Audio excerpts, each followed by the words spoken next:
Ang iniisip ni Renz, wala na siyang mga magulang. Ipadama mo sa kanya na nandyan ka pa rin. Kang sumuko kahit gaano pa siya magmatigas. Habang nag-uusap sila Rose ay nagulat sila nang dumating si Vanjie. Agad siyang nagpasalamat dahil niligtas niya si Renz mula kay Dante na nakahingi siya ng tawad sa anak niya, sabay sinabing susundin niya ang sinabi ni Rose na hindi niya susukuan ang binata hanggat hindi siya napapatawad ni Renz.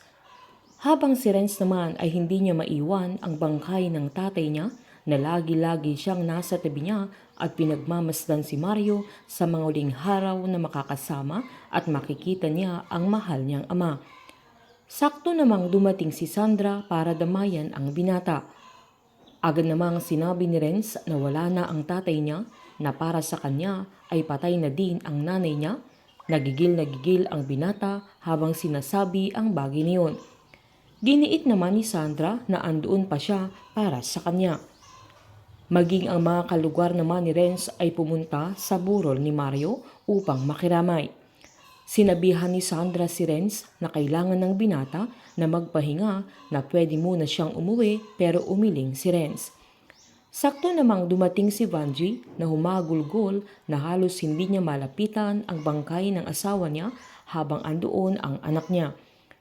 Humingi ng tawad si Vanjie kay Renz, sabay giniit niyang alam niyang madami siyang kasalanan sa kanya, na naging makasarili siyang ina, na hindi niya pinagtapat sa kanya ang lahat dahil ayaw niyang magalit siya, na ayaw niyang mawala siya sa kanya. Sabay lumuhod ito na nagmamakaawa, na giniit niyang mahal niya si Renz, na paulit-ulit na humingi ng tawad.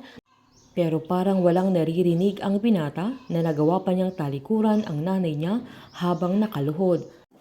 Habang pinagmamasdan naman ni Sandra si Vanjie ay naalala niya ang panahong humahagulgol din si Rose habang humihingi ng tawad sa kanya, kung saan giniit ni Rose na takot siyang ipagtapat sa kanya ang totoo dahil ayaw niyang magalit siya sa kanya dahil baka mawala ulit ang dalaga sa kanyang ina. Sa libing ni Mario ay giniit ni Renz na mabubuhay siya para sa tatay niya sa pamamaraang gusto ni Mario, dahil lagi niyang pinapaalala sa kanya noon na susubukan niyang maging masaya sa piling ng taong mahal niya, na nangako siya sa bangkay ni Mario na yun ang gagawin niya habang andoon naman sila Sandra, Rose at mga kaibigan nila. Halos hindi na makalapit si Vanjie sa bangkay ng asawa niya dahil alam niyang ayaw siyang makita ng kanyang anak. Bago sila nag-alisan ay nagkausap sila Vanjie at Rose, kung saan giniit ni Vanjie na ramdam niyang sinasadya ni Renz na pahirapan siya. Pinaliwanag naman ni Rose na kung ang tingin ni Renz ay wala na siyang mga magulang, ay ipadama niya na andoon pa rin siya bilang ina niya, na wag niyang sukuan ang binata kahit gaano pa siya magmatigas.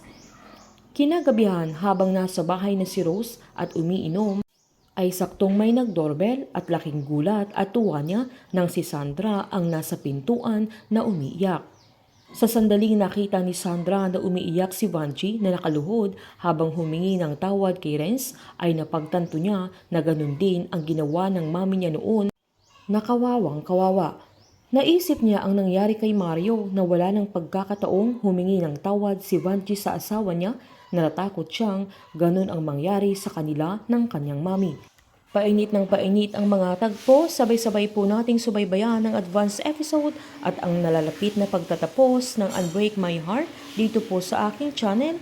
Patuloy lamang pong manood at mag-subscribe para ma-update po kayo sa mga susunod na episode. Marami pong salamat.